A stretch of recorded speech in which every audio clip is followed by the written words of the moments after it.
We're coming right off the election, and boy, was it something else. Historic in so many ways, and that's going to be the focus of our show, naturally, since the election is less than 24 hours old. The results started coming in early, fast, and overwhelmingly in favor of Donald Trump and Republicans, not just for the White House, but also for the House and Senate. Well, today we're going to be doing a little dissecting of the race. What happened, why it happened, and what does it mean? Not just so much for Washington, because we don't really care what it means for Washington. We care about what it means for you. And quite frankly, because of the way this election turned out, it means a lot for you. My guest is former U.S. Senator and Ambassador to New Zealand. You know him from being on this program many times, Scott Brown, and we are thrilled to have him to help us sort of dig into this race and get right to it. So, Senator, welcome. What a night. I mean, were you kind of like I was, pinching yourself through the night and saying, are these results real? Because it wasn't close.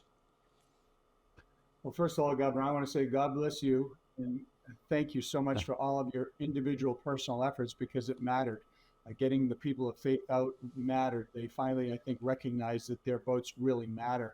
And if we want to deal with the wokeness, want to deal with the border, inflation, high cost of goods, energy, getting out of these crazy wars, getting our country back on track. So I was not surprised by the win. I said he was going to win.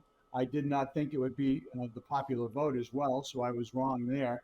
I thought the Senate was going to turn, but I didn't realize that they were going to potentially be up to 55.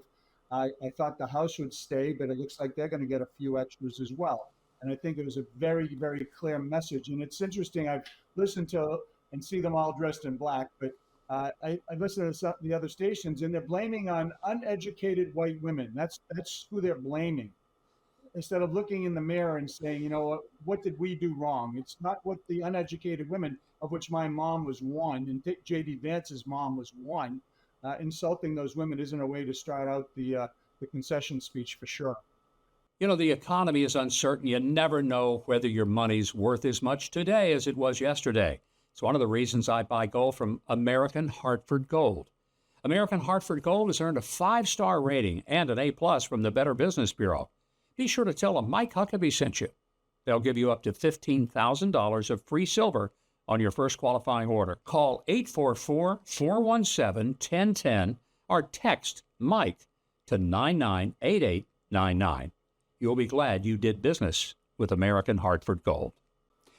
I was just stunned by that same thing, and on purpose, I intentionally went over and listened a while to both MSNBC and CNN, and just sat there in disbelief. As it was like, you didn't get anything out of this, did you? It meant nothing. And it was all the fault of, as you say, uneducated white women and men who were afraid of women. It was fear and anxiety. And I'm thinking, no, it's being called garbage. It's being called fascist, Nazi, threat to democracy, deplorable.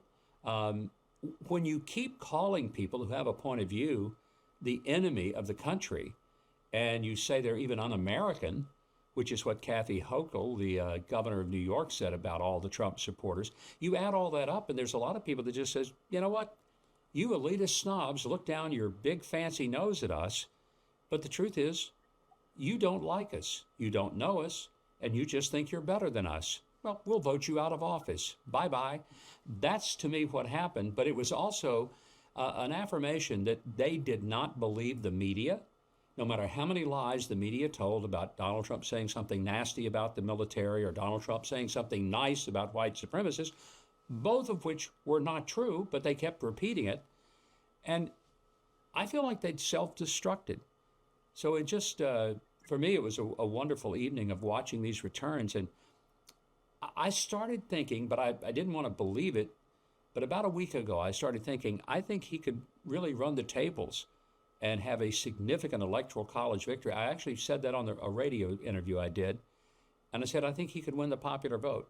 Now, if it hadn't have happened, I'd have said, well, I was wrong. I was a little more optimistic than I thought it should have been. But I just felt like that it was a definitive statement. And I want us to get into not only the White House, but also the House and Senate and why that's such a big deal. But let's go back to the presidential race for a moment.